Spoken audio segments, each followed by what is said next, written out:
I think a lot of times we've drug our kids to church and hope that, the preacher, the Sunday school teacher, et cetera, will do the work of raising the children. And here, let me send them to public school 40 hours a week and let them watch TV when they get home during that gap before, they're home at 3. I'm not off till 6. So I'm just going to let them sit in front of the TV. Any kind of relationship with longevity, man, you're going to see the best and the worst of people. And you got to have love and you got to have forgiveness operating in your life at all times. And so that's what we were modeling for few past generations of children. And as that marriage started to break down, now we're right smack dab in the middle of a total societal collapse because of the simplicity of God's model for a family. Well, Terrance, how are you tonight? Oh, doing well. So tell us a little bit about the podcast before we get into our conversation and what you've got going on with your weekly show that you've been doing and kind of the direction that you're heading with that. Well, I've been probably about the last 6 or 7 years, probably been doing a podcast called Simple Truth. We're going to go another direction as far as I'm going to be more of a lead host. I really want to focus on kind of like what we're going to talk about tonight, things that are important but not necessarily always talked about in a church setting. They do need to be talked about because, most of your people vote. Some of them vote because that's just the way they've always voted without really a lot of information. And then some people, of course, are keenly aware of why they vote for who they vote for. So just things like that. I'm just hoping to keep it going and actually kick it up a notch by inviting some guests and try to continue it. So you're saying you're going to stay away from all the controversial stuff? No, I mean, anyone that follows me on social media kidding. knows that'd be out of character for me. No, I enjoyed our conversation about that last time. We talking about the role of politics in the church and how we've kind of pulled back from those controversial topics in the church world. And I don't think anybody enjoys diving into controversy, having to deal with some of the vitriol and comments that come as a result of just saying things. But I think what people misunderstand a lot is that we're not saying things to be controversial. We're just speaking the truth. Now, it may be received as controversial, and that is what it is, but I'm not going to mince words or hold back on truth just because it may offend. We're not setting out to offend, but if that's the result of the truth, even the Bible is offensive. The word of God is foolishness to those who are perishing, but to those of us who are saved, it's life. It's the word of God. And so I think about that a lot. And so tonight we're going to dive into another not so controversial topic, right? And the issues with masculinity. And I asked you about what we wanted to talk about in this conversation, and you mentioned some of the dumbing down of male figures in media over the years and what we've seen on television. And Terrance, the first show that I thought about when you mentioned that was Home Improvement. Do you remember Home Improvement? I love that show. It was hilarious. Tim the Toolman Taylor was hilarious. He was a man's man, but he was always jacking something up. Like everything he did. Now, fortunately, 25 years later, he redeemed himself on Last Man Standing, right? When he came back as Mike Baxter, he was that solid, strong man, very strong with his family and all that, during that show. Now that you mention it, I started just kind of recalling all these shows from when I was younger growing up and just watching this buffoon type male being presented constantly. What do you think led to that? I mean, is there an agenda behind that, or what's the purpose, you think? Well, I believe there's definitely an agenda. As we see more and more females step into the forefront. I mean, we had a significant move toward feminism in the 60s, as well as the sexual revolution and things like that. Just those roles have just began to the lines between those genders has gotten thinner and thinner, with women leaving the home to work and becoming more independent, which I'm not in any way saying that's a bad thing totally, but that's not the America, from the 30s, 40s, 50s on up. That was not the case. It was, mom was taking care of the home, taking care of the children. Dad was working, and he come home to his family, come home to a cooked meal. I mean, All those things are probably long gone modern in the modern world now. As far as coming home to a meal, most of the time, you know, you grab something or order pizza or something like that. So the world's changed a lot, and we've just seen the role of, again, I said the role of men and women has changed. Families look different. Um, there's a lot of broken homes. There's a lot of out of wedlock births that has created single parents that are working and trying to find childcare and all those different things. So a lot of challenges, and let's be fair, we take it on the chin a lot, but it's true. There's a lot of men that don't hold up to their responsibilities, which creates some of that brokenness. And so we've had some pretty poor examples of men down through the years. I grew up in a single parent with a single mom. Never had a relationship with my dad, so it's those things have just become the norm. Unfortunately, two parents is just almost a foreign concept. I mean, you and your wife, me and mine, or we're the exception now. We're not the rule, and so all those things have an impact. I mean, you start to create mentalities. The children grow up with that being, if they grow up in a single parent home, then they don't know that dynamic. They don't know. Uh, they can observe it, and maybe some of their friends might be blessed enough to have two parents, but they don't understand what that is in their home. And the dynamics of how they're raised, how they're reared, and all that stuff, of course, is shifted. And so Yeah. yeah, I think it's by design, obviously, from the enemy, but I also think that some things have contributed over the last probably 40 years of maybe trickling in a little bit at a time, the way things are viewed. I was just talking to my wife earlier. You brought up Tim the Tool Man. I wasn't, obviously, I'm old. I'm older than you, but probably a lot older than you. But I probably, you would have to go to maybe Nick at Night or the Me TV to see some of the really old shows like Father Knows Best or Leave It to Beaver. So shows like that, you had those family units that were two parents.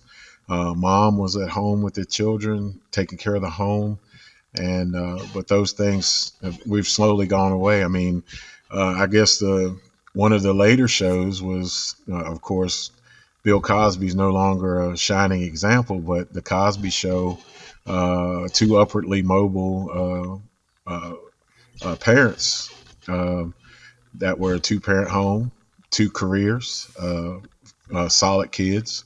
That was one of the last remaining shows of that type of family dynamic. So Yeah, I remember watching was it Full House with Bob Saget growing yeah, up, right, and he was on. I mean, those were the shows that were on all the time. I remember. I think it was TGIF is what they called it. Thank goodness it was Friday, yeah, and there was a whole lineup of these shows. And on the Full House show, and he was a single dad. right. Lost his wife tragically, I think, in the story. Mm-hmm. And when you start to see that become the majority, it's like the chicken and the egg here. You know what? What led to the absence of fathers in the home? Was it the downplaying, as you mentioned earlier, this push for feminism? And there's nothing wrong with women having independence and feminism. Nobody wants to hold women down, right? I mean, we can all agree with that. But like when you get to the extreme, so Terrance, what do you say to those who would say, you guys are just old fashioned? Right. I mean, you're just trying to hold women down, trying to, pull us back to this time when, women didn't have any rights, et cetera, et cetera. What would your thought process be to somebody who might respond to a conversation like this with that type of response? I would say, first of all, I agree with you. I am old fashioned. Even though I would be quick to tell them, look, I wasn't blessed to have that family dynamic, but I do know, as a minister of God, what God's design for family was, what his original intent was. husbands and wives and children, godly offspring, releasing godly generations from that household. And all we've seen is brokenness. Things that we're dealing with now in terms of gender, with the dysphoria and confusion and all that stuff. We know that God's not the author of confusion. We know that He's the author of peace, but we do know who is the author of confusion. And when you break up that family dynamic and you create something else on your own, it doesn't really have God's blessing on it. Now, will God bring blessings out of it? I tend to think that I'm hoping that I'm one of the proofs that does happen, that God can end, the curse doesn't have to continue. It can stop with anyone. But to answer that person's question, again, I am old fashioned, and I believe that the Bible gives us the best recipe for a healthy functioning home, and the fact that we've gone away from those standards, or we consider them antiquated, outdated. Some even consider them hateful. Doesn't mean that what we put in its place is working either, because they're not. And you wonder when we kind of open our eyes and look around at society and say, something in this system is broken, right? We're pushing this model, and yet it's just not working.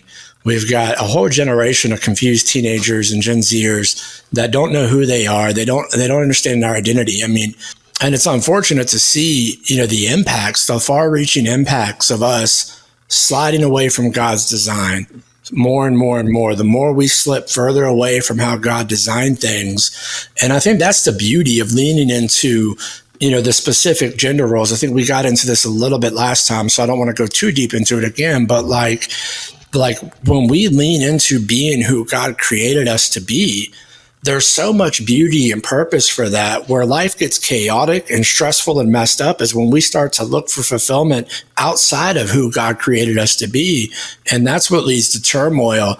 I was Googling earlier when we were shooting articles back and forth to talk about this conversation. And I saw an article that popped up, and it was interesting because it didn't just talk about media. It started to talk about how the courts have incentivized. Family court, for instance, has made it very advantageous to be a single mother. And I was thinking about, some of that in regards to this dynamic and the incentive for people, to stay single and not get married. And you're a single mother and you've got children. There are a long laundry list of benefits, whereas you bring the dad into the home and there's marriage and all of that.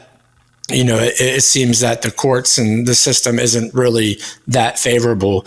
Have you seen any of that? Do you have any thoughts around that whole thing? Well, as far as the ethnic culture that I belong to, that whole thing in the 60s was an incentive for single women to raise children, and they got more money the more children they had, as long as the dad wasn't around. And so basically, just being honest, we saw women exchange husbands to be married to the government and to get those benefits.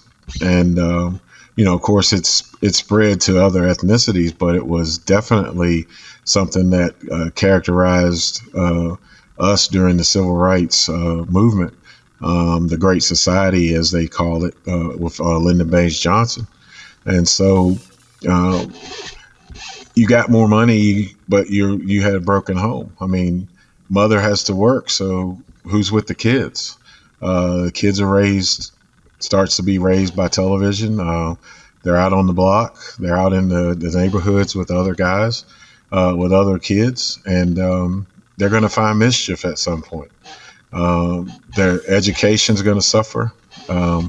Their future's going to suffer as far as their earning potential, things like that, because most of them didn't finish school, because it's just a snowball going downhill.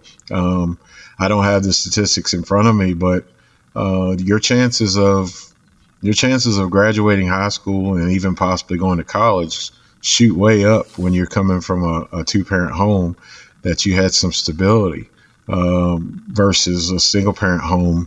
And again, there are always exceptions to those things. Again, I am one of them. I went to college. I have a college degree, and I was a single mom, a product of a single mom home. But again, just because it can work doesn't mean it's God's plan. God's plan, I grew up not knowing how a father functioned, and now I've raised 4 children of my own. I've had to play catch up. When you think about terms of how many sons do you have, Terrance? I have 3 sons and 1 daughter. 3 sons, okay. And I've actually probably learned a little bit from some of the television dads, and maybe also some dads that I got to learn from as far as playing sports. Some of my coaches became very huge in my life. So, I mean, it's possible. God can do it. But the fact is, he shouldn't have to create a miracle. We should just be obedient to live by the standards that he gives us. Husband, he who finds a wife finds a good thing. Not he who finds a woman finds a good thing. So it's very important for us to find someone who's preparing themselves to be married. And we as husbands have to prepare ourselves as well. We have to make solid financial decisions, solid decisions about how we're going to be in a moral sense, to prepare ourselves for that lady that God wants to bring to us. And then we build our life together. And marriage in itself is difficult enough, before you throw kids in. And what's happening in this generation, and even generations, even in my generation, kids come before marriage, unfortunately, a lot of times.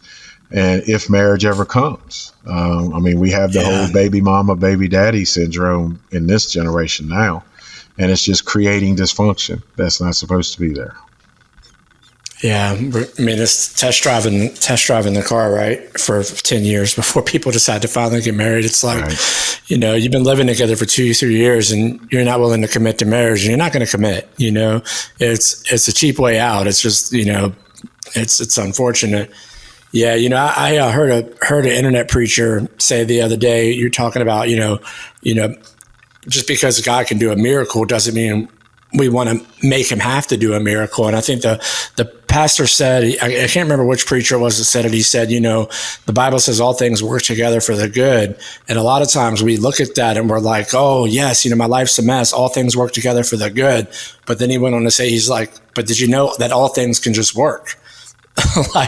We don't have to find ourselves in that position where we're, thankful that, and I'm grateful in those seasons of my life when things are a mess, that all things do work together for the good. But, there's a lot of learning that comes in that when we realize that sometimes we're praying for God to do things that had we just followed his original order, we would have never had to have those prayers later on, and that's really what it goes back to. We talk about God's design for men and for women, and the family and the home being center.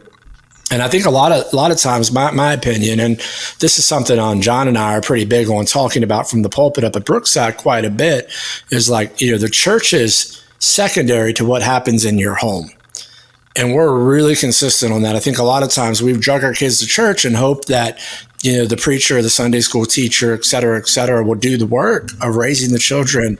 And here, let me send them to public school 40 hours a week and let them watch TV when they get home during that gap before, they're home at 3. I'm not off till 6. So I'm just going to let them sit in front of the TV where, oh, by the way, they're showing broken families. They're showing, absent fathers. They're showing bumbling idiots as dads. They're showing newly redefined relationships and all these new identities. Kids are just being educated to that. And then it's like, oh God, here's my 45 minutes. Please disciple my kids in that period. And it's just like, it doesn't work. No. We wonder why they run from the church, because 45 minutes is just not enough, right? An hour is just not enough. Like the word, this building God's foundation, teaching his order, teaching his design, it's a daily discipline. It's a daily process. And, I actually posted something the other day. I think it was a Paul Tripp quote where I said, God didn't just call us to influence the lives of our children, to do the work of God in the lives of our children, but he's also brought our children in our lives for God to do his work in us as well. And that's such a great picture of parenting, really, of fathering, because we try to do our best to raise them and show them the way, but we learn our own shortcomings, our own weaknesses, our own failures, and our own mistakes. Like, I don't need a guy on TV, to show me what it looks like to blow it. Like, I do that pretty well by myself sometimes, And the thing about parenting is that it doesn't end. It just kind of switches from, disciplinarian to coach to mentor to someone, at some point, with your kids, you'll go from, do this because I told you so, to where, they're going to do some things and they're going to mess up just like we did. And we're going to have to give them wisdom when they need it. And, I'm in that stage now where, it's really difficult to sit back and watch them make mistakes. And they don't always come until it's maybe they've really blown it and they get some perspective and realize, I remember Dad saying something about that, years ago when I was young, and so now I understand. And, so that's the tough thing of us waiting for them to learn those lessons on their own, and trying to be patient. And so that's the season that I'm in. You're in a little bit different. Terrance, all your kids are out of the house? No, they're not out of the house. They all graduated high school? They're all done at this point? They're all graduated. What would you say, and I know every season of parenting has its challenges, but for a dad that might be listening, what would you say was your hardest season? The first one, the second one, where y'all, or the third one where y'all are playing zone defense, or 4 when you're just plumb outnumbered 2-1, and it's like, man, what the heck? That's where we're at now. But what would you say was your most difficult season of parenting? The most difficult was going from 1 to 2, because you had to then divide your attention in 2 ways. When you have the first one, everything's about that one, and your total attention is on that one. And then when the second one comes, then you have to learn how to divide that attention. That, to me, to go from 2 to 3, you've already done that.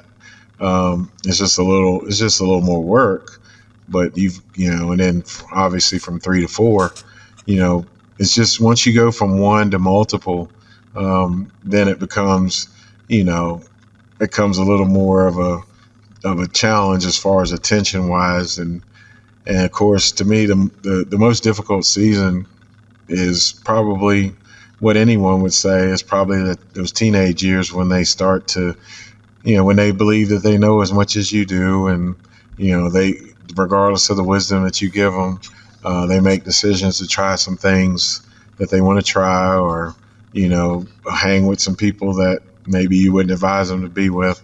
And, ultimately, you have to trust God with all of it, from the time that they're crawling to the time that they're done with school and into the workforce or into college or military. But that's those were I wouldn't say going from 1 to 2 was super difficult. It was just switching. It was just something in your mind you have to do. You're now divided, as far as, all the love that you were pouring on that one, you have to make your heart a little bit bigger. And so, I've had to quadruple my heart over the years, to make space for all 4, and to give attention to all 4, to make all 4 feel like that they're special in their own right, even though they're all different. So it's I wouldn't advise it for anyone unless you're going to be totally committed. And something me and my wife made the decision to do early on is knowing the world that we're about to send our children into. You have to parent with that in mind. You can't have this Pollyanna type of approach that, you have to have a keen discernment as what kind of environment, because we weren't able to send our kids to, we weren't able to homeschool or send them to a Christian school. But we had discussions oftentimes, and I told them, look, there are some things you may have to put down on paper. There's some things some things you'll have to learn in a book that you have to put down to get a test. Just know that not everything that you are being educated with is the truth. And we had conversations about some of those things, and we were pretty heavy-handed on them as far as knowing where they were, knowing who they were hanging with, I'm pretty sure they didn't understand all of that, but I think they're starting to understand a little bit now what our methods were, because they look around and see some of their former classmates and just see the way the world is now, and I think that vindicated us in their hearts. It's that assertiveness, right? It's the I'm going to risk offending you for a few moments while I grab your iPod out of your hand and I take a look through it and I scroll through everything. We're going to do spot checks. We're going to do accountability checks. And so what did that discipleship look like for you, Terrance? Like, when it came to balancing that, you said the kids were at public school. You knew there was a lot of garbage, that they were taking in. And so in the home or in your relationship, I know y'all have been highly involved with church and whatnot. And so how did you balance that of being intentional about discipling your kids to the point where ultimately, and I don't want to speak for you, but ultimately they would make the decision to follow Jesus on their own, as they got older? Well, like you said, part of their lives I was pastoring. The other part of it, I was leading worship. So, my kids were sitting on the floor when I'm on the platform leading worship, so they didn't know a life where that wasn't a part of it. And then from a very young age, I really didn't shield them from a lot of conversations about things going on in the world and talking about it from a biblical perspective, letting them know what things were right, what things weren't right. We were pretty open with them as far as, like I said, any topic, if it was something going on in the world, if it was something on the news, we talked about it around them. And because I know some parents don't really talk to their children openly. They feel like some things, maybe aren't kid-friendly subjects. I believe that they can handle a lot more than we give them credit for. Mine grew up hearing drug addict testimonies from Teen Challenge from like 2. They can handle it. Yeah. They survived. It's funny. Yeah. Sorry. Go ahead. I just had to interject that for a second. Those are things that again, we were pretty open with them. We had conversations a lot. They were sitting there. They didn't necessarily know how to add anything to the conversation, but they were an audience to it in the home. And now that they've gotten a little older, they realize, man, a lot of stuff we've been talking about for years, their eyes are totally open. They weren't caught off guard at all. And so I do smile a little bit on the inside knowing that, that part of it I did right. Because, like you said earlier, we agonize over the things that we didn't do right. But, it's trial and error a lot. I mean, just like our lives are as just us living as individuals is trial and error. Most definitely parenting, you're gonna make mistakes. You're gonna be angry. You're gonna overreact to things, all things like that. But it's not for the faint of heart. And most importantly, the discussion we're talking about, tonight with as far as what's going on in the home, where we got the trends of away from two-parent homes, the traditional family.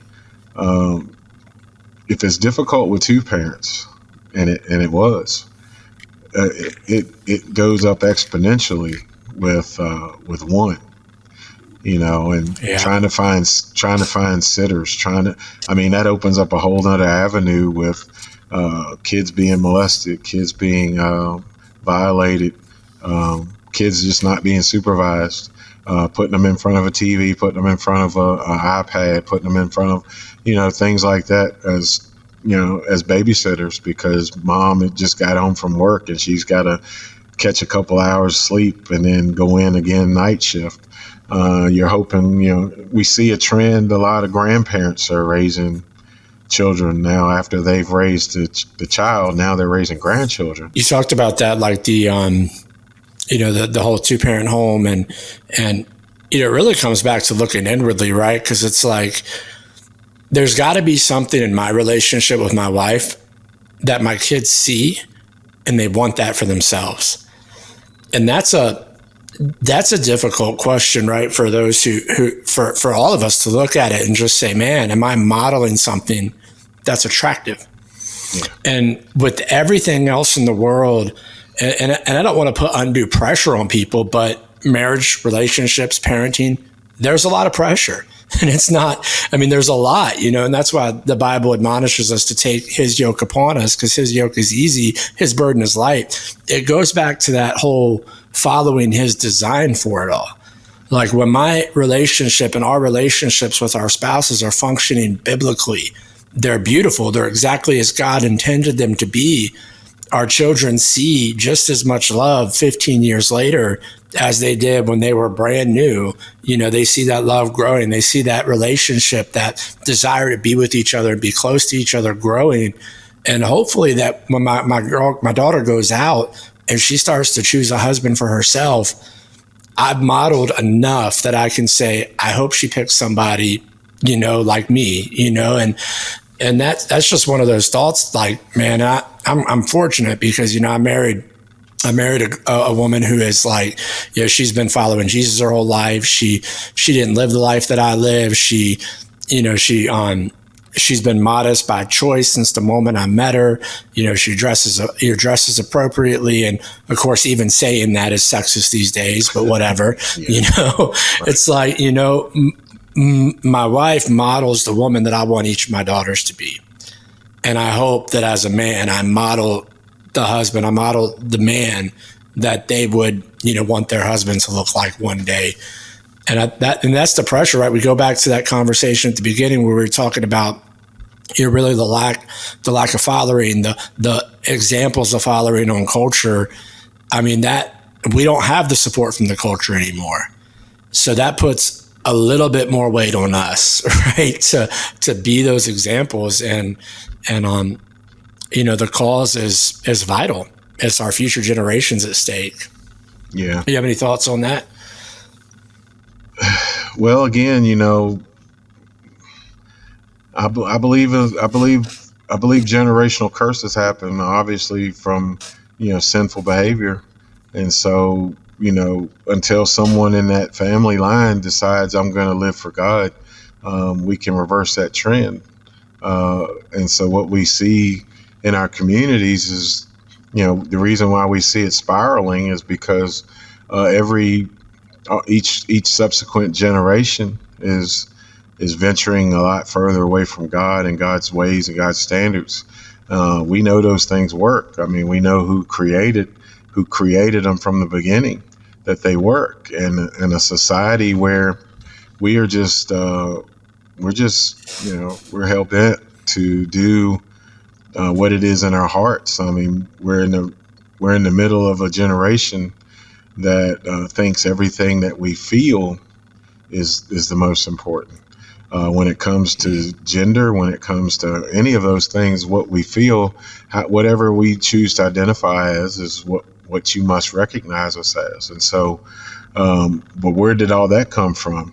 It all, if you go all the way back, it starts in the home. We used to have a society that, you didn't dare want to talk about divorce. Now marriage is very disposable. Um, I haven't done a whole lot of marriages, but I've done one that quite recently, a couple of years ago, that really didn't make it a year. And is this younger generation doesn't know a lot about commitment, and because feelings mean so much, I don't feel of the same way about you that I used to feel, not knowing that a long-term commitment, you're gonna see your partner at their worst and at their best. You're gonna have to love them sometimes when you're upset with them, if you've had a disagreement. You're gonna have to fight through those things, because any kind of relationship with longevity, man, you're gonna see the best and the worst of people, and you got to have love and you got to have forgiveness operating in your life at all times. And so that's what we were modeling for a few past generations of children. And as that marriage started to break down, now we're right smack dab in the middle of a total societal collapse, because of the simplicity of God's model for a family. Yeah, that's why like appealing to our feelings so often is so daggone dangerous, right? I mean, that's where the abortion issue. I mean, it's there's no self-control, and I get that. A lot of times those who argue against this and argue for it, they want to bring in the 0.02% of people who have been, impregnated in less than fortunate circumstances that we would never wish on anybody. But the reality is we know what causes it, and it's it's feelings. It's the whole idea of self-control is you're trying to oppress me. You're trying to hold me down. You're trying to steal my right to choose, if you will. I mean, it's no, you've got the right to choose all along. But that means your feelings have to take a back seat for a few moments. We were at the concert last night, and Pat Barrett sings this song, The Canvas and the Clay, and the very first line of the song, he says, "Falling is easy, staying in love is hard." And that line stuck with me last night. I actually put the song on my iTunes playlist, because that's the truth, right? It's we're looking for the emotion, the falling, and of course there's some attraction, there's some emotions, there's feeling. Those are all God's God-given gifts, but the reality is that true love is about the commitment on the other side of it. It's knowing that if I play this thing out, there will be children one day, there could be, and then that's an 18-year commitment, longer than that, really. It's a lifelong commitment, to both your spouse and all your children. But we're so quick to run on feelings these days, instead of just understanding that the Word of God is the standard. It is the truth. It holds it all up, and some days I feel like following the Word. Other days I feel like giving into my flesh. And that's that battle. That's that constant self-sacrificing. I've got to die daily, because this isn't easy to do. But on the other side of it, there's fruit, there's righteousness. It's like he said, I'm intentional, because I was a drug addict. Mm-hmm. I've got to break that generational curse. I don't want that going down to the next generation. And man, I am fighting like hell to do it. Excuse the French. It's all right. But it's just, it's the appropriate expression. Yeah. I am fighting like crazy to make sure that thing doesn't pass down to my girls, because they deserve a life better than that. We go through the struggle so they don't have to, right? They can learn from our mistakes, but it takes that fight. And that leads me. I got another question I wanted to ask you, because it seems like that fight. So this ties into what we were talking about with maybe the men are seeing how we're being presented in culture. They're seeing the breakdown of everything, and it's just it can be a bit demoralizing. What do you think about the men out there who maybe feel like they've lost their will to fight? Right, that there's this battle is just so big. What would you say to them? I'd have to say to them again, there's only one place I know to point them, to the one place that there is no dysfunction. God has a standard. God has a design, and I'm not saying it's easy. And in fact, it's even harder because everything in culture. I mean, you're pretty much swimming upstream with everything going one way, and you choosing to go against the grain. So finding a spouse is going to be that's like-minded. It's going to probably be your first hurdle that you got to find, and that's probably the hardest one. Again, you got to get that choice right. Yeah. like you've got to. It's a lifelong commitment. It's too important. If you're gonna parent kids, man, that's the most important thing. That's the most important choice you got to make is who your partner is going to be in life, because there's all kinds of sources of conflict, and bringing kids into a marriage that is not on equal footing to begin with, maybe unequally yoked, that's just throwing a bomb into it. Kids don't fix problems. Kids amplify problems. If there are problems that are there, they're gonna make them louder. They're gonna make them more evident. and for sure. Just by being kids, I mean, they're not gonna. You've got to create the atmosphere that you want to bring them into, and so to me, that's the number one thing. So men, if you're out there, I mean, your choice of a spouse. It's got to be more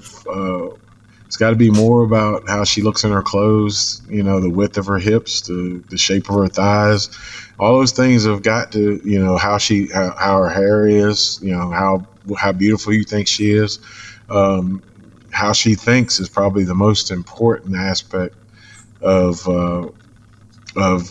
choosing someone to be with. They've got to have similar values, no matter how a person appears. If you get behind closed doors with them, you might find that she's gorgeous and you just can't live with her. I tell my wife, we talk about this all the time. I said, the actress Halle Berry is one of the most beautiful actresses in the world, and she's been married 4 or 5 times. I mean, that ought to tell you something. Who wouldn't want to stay married to her, man? Look at her on your arm. But behind the scenes, who is she when the lights are not shining on her? She's had 5 spouses, and it's ended all the same way. So what we choose is not what our flesh. It's not what our flesh. It's got to be who does God have for us, and what kind of values does this person have? What kind of standards do they live by? Because we've got to be compatible. We've got to be on the same page. And again, we can't choose from our flesh. And the world is doing that at an alarming rate right now. Yeah, I mean, if you're choosing more time picking your fantasy football roster than you did picking your future spouse, then there might be a problem, right? Because guys will do the research, right? They'll know all the stats. They'll dig into all the background of all the players every single year. But then, when it comes to picking a spouse, it's like, oh, she looks good. I could take her home.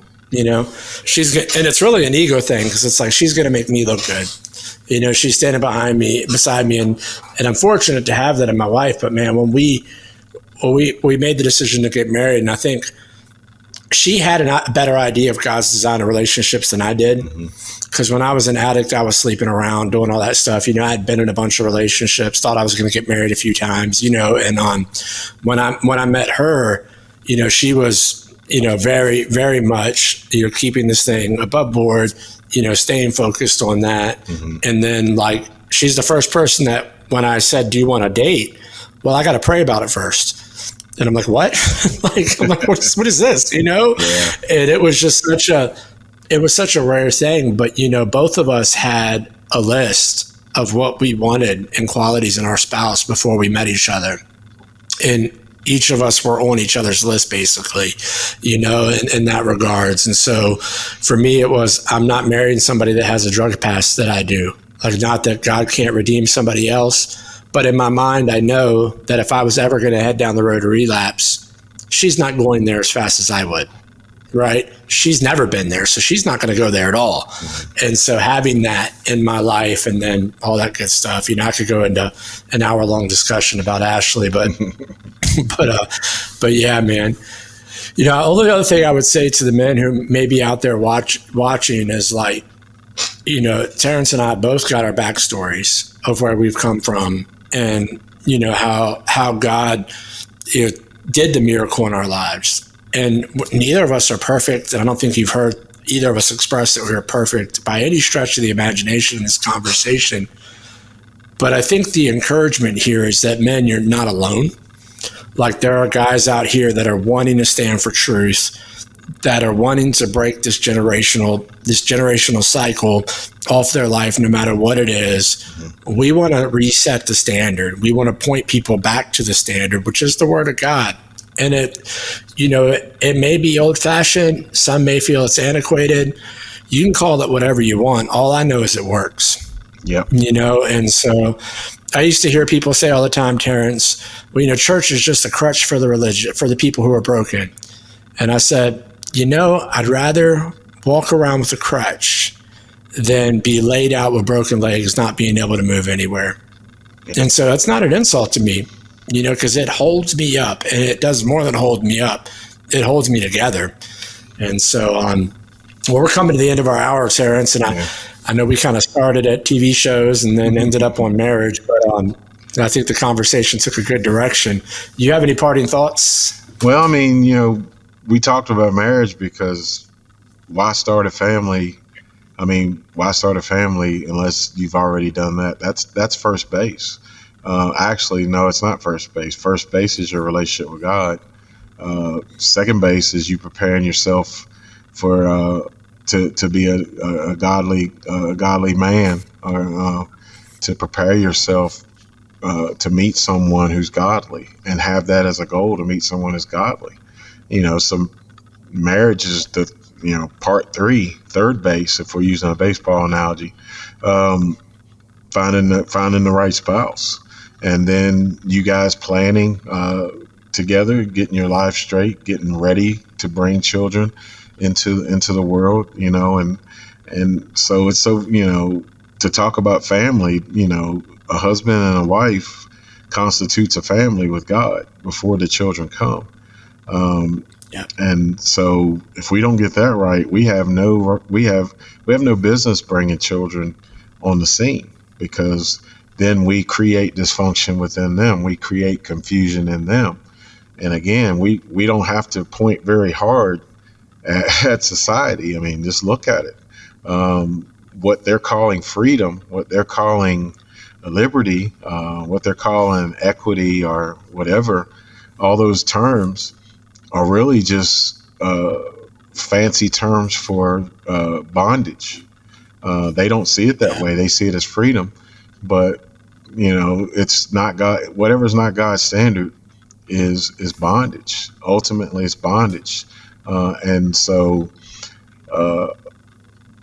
this whole feelings thing came from Genesis 3, came from the garden. Did God really say? And so when we ate from that tree, when Adam and Eve ate from that tree, it awakened the other senses. It made feelings so very important. We went away from just relying on God's voice and relying on what God said as the standard, and now we've got feelings and opinions that we give greater emphasis on than we do God. And so we bit that apple, so to speak, and the rest has been history. And so we've got to get back to God's standard, and that's the way. Maybe we're not going to fix the whole world, but we certainly can fix the portion of it that we have control over. And if everyone does that, we can have godly families. We can have godly offspring, as the Bible declares we can. Yeah, that's good, Terrance. Yeah, you were talking just then and there, and Galatians 5:13 popped into my head as you were talking about that, where Paul says, "For you brothers were called to freedom, but do not use your freedom as an opportunity for the flesh. Rather, serve one another in love. The entire law is fulfilled in a single decree: love your neighbor as yourself." But if you keep on biting and devouring one another, watch out, or you will be consumed by one another. And that really is the reality, right, of living on feelings. It's really just a fancy word for giving into the flesh. Whatever the flesh wants is what the flesh gets. And unfortunately, Paul goes on to talk about a lot more in that passage of Galatians 5, 16 on to 26. But that's the world we live in now. It's feelings, it's flesh.